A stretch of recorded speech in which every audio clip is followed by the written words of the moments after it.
이거 재밌어지는데요. 공교롭게도 가칭 토레스 쿠페 그리고 토레스 픽업 트럭이 공개되니 현대기아차 관련 소식도 나오기 시작했습니다. 그냥 신차가 아니라 현대차와 기아 모두 픽업 트럭 관련 소식이라 더 흥미로운데요. KGM이 브랜드 70주년을 맞이해서 광고 영상을 공개했고 여기서 토레스 쿠페랑 토레스 픽업 트럭이 깜짝 등장했잖아요. 여기에 반격이라도 하듯 기아는 타스만 관련 새로운 소식이, 심지어 현대차도 신형 픽업 트럭이 나온다는 소식이 등장했습니다. 대형 픽업 트럭이고 이름은 아이오닉 T10이 될 거라고 하는데, 이 정도면 KGM은 출시 전부터 긴장을 해야 하는 걸까요? 오늘은 현대기아차의 픽업 트럭 소식을 간단히 살펴보고 KGM은 진짜 긴장해야 하는지, 그리고 성공 전략은 어떤 게 있는지까지 쉽고 빠르게 정리해드리겠습니다.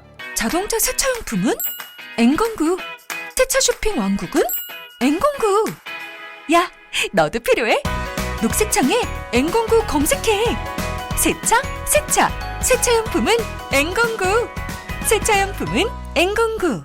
예상도가 하나 공개됐습니다. 누가 봐도 현대차죠. 외신을 통해 공개된 예상도인데 보도 내용에 따르면 현대차가 신형 전기 픽업 트럭을 준비하고 있다고 합니다. 흥미로운 건 산타크루즈보다 훨씬 큰 대형 전기 픽업 트럭이라는 건데요. 최근에 현대차가 아이오닉 T10이라는 상표를 호주 특허청에 출원했고 이름에서 T가 트럭을 암시한다고 외신들은 보고 있습니다. 여기에 아이오닉이라는 이름까지 붙었으니 전기 트럭 시장에 진출한다는 걸 알 수 있는 거죠. 아직 공식적인 내용이 공개된 것도 아니고 스펙 같은 것도 공개되지 않았음에도 불구하고 관심이 꽤 뜨거운데요. 일단 T10 이전에 T7도 출원을 했으니 T10은 콜로라도보다 큰 대형 픽업 트럭, T7은 콜로라도 정도 되거나 그보다 더 작은 중형 픽업 트럭으로 예상할 수 있죠. 전기차 시장에서 워낙 주목을 받고 있어서 벌써부터 예상도가 돌아다니고 있는데, 최근에 공개된 아이오닉 7 콘셉트카랑 현대차의 새로운 패밀리룩이 적절히 조화를 이루고 있는 모습입니다. 출시 시기는 빠르면 2025년, 늦어도 2026년으로 예상되고 있습니다. 다음은 기아의 타스만입니다. 최근에 나오던 소식하고 가장 다른 점은 드디어 모하비 기반 테스트 뮬에서 벗어났다는 겁니다. 이 덕에 아주 기초적인 디자인 틀을 확인할 수 있는데, 헤드램프는 텔루라이드처럼 세로 형태로 들어갈 가능성이 높아 보이고요. 이걸 기반으로 등장한 예상도를 보면 전기 픽업 트럭답게 굉장히 미래지향적인 분위기죠. 기존에는 전기차만 나오는 걸로 알려졌었는데 내연기관 모델도 출시가 된다고 합니다. 흥미로운 건 차체 구성입니다. 5인승 더블캠 모델뿐만 아니라 앞좌석만 있는 싱글캠 모델도 나온다고 하고요. 버전도 다양하다고 합니다. 더블캠 모델은 5인승과 6인승 구성, 그리고 싱글캡은 2인승과 3인승 이렇게 다양하게 개발 중이라고 하고요. 가솔린과 디젤 모델이 먼저 출시된 다음에 전기 모델은 2026년에 출시될 예정이라고 합니다. 내연기관 모델은 2.5 가솔린 터보 엔진하고 3.0 V6 디젤 엔진이 들어가는 걸로 알려졌었는데, 환경 규제 때문에 디젤 모델은 2.2L 엔진을 쓸 예정이라고 하는데, 현대기아차 픽업 트럭 소식이 연달아 나오다 보니 당연히 KGM도 같이 언급이 되고 있습니다. KGM의 주력 차종 중 하나가 렉선 스포츠고 올해 하반기에는 토레스 픽업 트럭도 출시될 예정이잖아요. 이것 때문에 KGM이 긴장해야 한다부터 시작해서 출시 전부터 현대기아차 때문에 망했다는 소리까지 나오던데 진짜로 그럴까요? 정리해보면 이렇습니다. 크게 세 가지입니다. 첫 번째는 KGM은 전혀 영향이 없을 거란 겁니다. 사실 이건 너무 당연한 얘기입니다. 애초에 차급부터 다르죠. 토레스 픽업 트럭은 거의 스포츠지랑 소렌토 사이에 있는 중형급이고, 타스만이나 아이오닉 T10은 모두 대형급입니다. 아무리 못해도 콜로라도보다 크게 나올 차들이라고 하는데 애초에 비교가 불가능하단 거죠. 이게 얼마나 황당한 소리냐면, 팰리세이드 풀체인지가 나온다고 코나가 안 팔릴 거다 이렇게 말하는 거랑 똑같은 겁니다. 비교하는 게 오히려 현대기아차한테 미안한 일인 거죠. 렉선 스포츠가 위험할 수 있다. 물론 판매량은 떨어질 수 있습니다. 올해, 내년 가면 갈수록 렉선 스포츠의 판매량은 떨어질 겁니다. 그런데 이건 인과관계를 잘 따져야 하는 게, 타스만이 등장해서 그런 것보다는 모델 노후화로 판매량이 떨어진다고 하는 게 더 정확한 표현인 거죠. 어떤 차든 풀체인지 전에는 판매량이 떨어지는 게 당연하니까요. 큰 이변이 없는 한 가격대도 차이가 클 겁니다. 모하비를 기반으로 만들어지는 차인 만큼 위치만큼은 플래그십이기 때문에 토레스 픽업 트럭과는 차이가 클 수밖에 없죠. 두 번째는, 그렇다면 KGM은 전혀 긴장하지 않아도 되냐? 이건 또 아닙니다. 왜냐면 KGM한테 지금 필요한 건 단일 모델 하나의 성공이 아니라 브랜드 전체의 성장이거든요. 이건 어려운 말이 아닙니다. 만약 신차 하나만 성공했다고 좋아하고 안주한다? 이렇게 되면 이제 티볼리 때의 악몽이 반복되는 겁니다. 즉, 신차가 연이어서 나오면 성공이 하나에서만 끝나야 하는 게 아니라 모든 신차들이 성공을 해야 한다는 거고, 이게 회사 전체의 성장을 이끌어야 한다는 거죠. 그나마 다행인 건 주어진 조건들이 굉장히 유리하고 이걸 올해는 특히나 잘 활용해야 한다는 겁니다. 목표는 간단합니다. 내연기관 차는 가성비 타이틀을 계속 밀고 가면 되고요. 전기차는 보조금 영향권에서 빠르게 벗어나는 걸 목표로 둬야 할 겁니다. 보조금이라는 게 영원한 것도 아니고 슬슬 혜택 범위도 좁아지고 있습니다. 누가 먼저 보조금의 영향권에서 벗어나냐는 건 누가 먼저 전기차 가격을 정상화시키고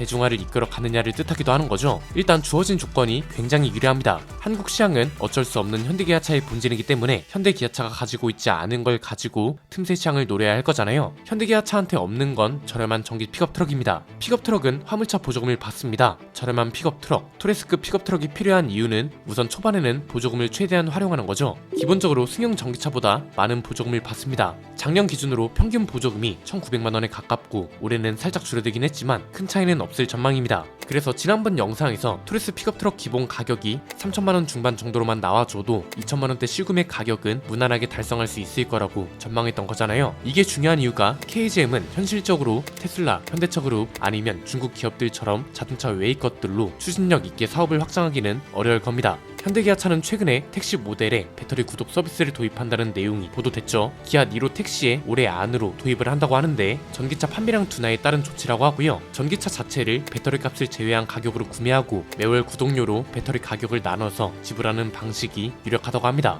니로 플러스로 가장 먼저 도입이 될 거라고 하는데 이렇게 되면 초기 부담금이 굉장히 적어진다는 장점이 있죠. 니로 플러스가 보조금을 받으면 3천만 원 중후반대로도 구매가 가능하거든요. 배터리 비용을 빼면 초기 비용 부담이 1,000만 원대로 낮아진다고 합니다. 이게 국토부에서 추진하던 내용이기도 한데 실효성이 있는 건지는 지난번 영상에서 자세히 다뤘으니 참고해주시면 될 것 같고요. 우리 기업들이 충전기 사업에 열심히 뛰어들고 있는 것만큼 중국 기업들도 충전기 사업에 진심입니다. 화웨이도 최근에 급속 충전 시설을 올해 안으로 10만 기 정도 설치하겠다고 발표했거든요. 화웨이에서 발표한 자료에 따르면 1초 충전으로 1km를 주행할 수 있고 10분을 충전하면 600km를 달릴 수 있다고 하더라고요. 뭐 이건 차의 성능도 중요하기 때문에 참고 정도만 해주시면 될 것 같고요. 중요한 점은 모든 전기차에 사용이 가능하다는 점입니다. 이 말은 모든 전기차를 대상으로 충전기 사업 규모를 확장해 나가겠다는 소리고 테슬라를 견제하겠다는 소리이기도 하거든요. 전기차랑 똑같은 거죠. 지자체 입장에서 테슬라 슈퍼차저보다 화웨이 충전기 도입이 더 저렴하면 높은 확률로 화웨이 충전기를 선택할 수밖에 없으니까요. KGM은 이렇게까지 큰 규모로 추진력 있게 움직이기는 힘듭니다. 세 번째는 그래서 현재 가지고 있는 무기를 최대한 활용하는 게 중요하다는 거죠. 오히려 토레스가 처음 등장했을 때보다 확실해진 겁니다. 현실 가능성 있는 순서대로 보면 간단한데요. 1.5리터 가솔린과 2.0리터 가솔린 엔진을 기반으로 한 내연 기관차들이 있을 겁니다. 얘네는 내연 기관과 하이브리드 차 시장에서 가성비를 밀고 나가면 충분히 가능성이 있죠. 가칭 토레스 쿠페랑 KR10이 대표적이고 전기차, 그 중에서도 픽업 트럭은 승용 전기차가 아닌 화물 전기차 보조금을 받습니다. 실구매 가격에서 훨씬 이득을 볼 수 있는 거죠. 그리고 KGM의 전기차는 지금 당장은 비아디 배터리를 장착하고 이 소리는 결국 생산 단가도 상대적으로 낮고 보조금은 반대로 다른 차들보다 훨씬 많이 받을 수 있다는 거라서 한국에서만큼은 보조금 없이 구매할 수 있는 전기차를 가장 먼저 실현할 수 있다는 겁니다. 이렇게 되면 판매량이 오르고 점유율도 상승하겠죠. 이 단계까지 가면 수요가 안정화되고 많이 파는 만큼 수익성도 좋아지고 브랜드 이미지와 가치도 늘어나고 일부 모델은 필요에 따라 고급화와 가격 상승으로 또 다른 수익성 증가 모델이 되는 거죠. 그리고 판매량이 이렇게 안정적인 상태가 되면 정비와 같은 인프라를 대대적으로 개선하고 이런 구조가 순환을 하게 되면 판매량이 꾸준하게 오르지 않을 이유가 없습니다. 중간중간 무리한 시도만 안 하면 됩니다. 예컨대 렉선 서밋 같은 거요.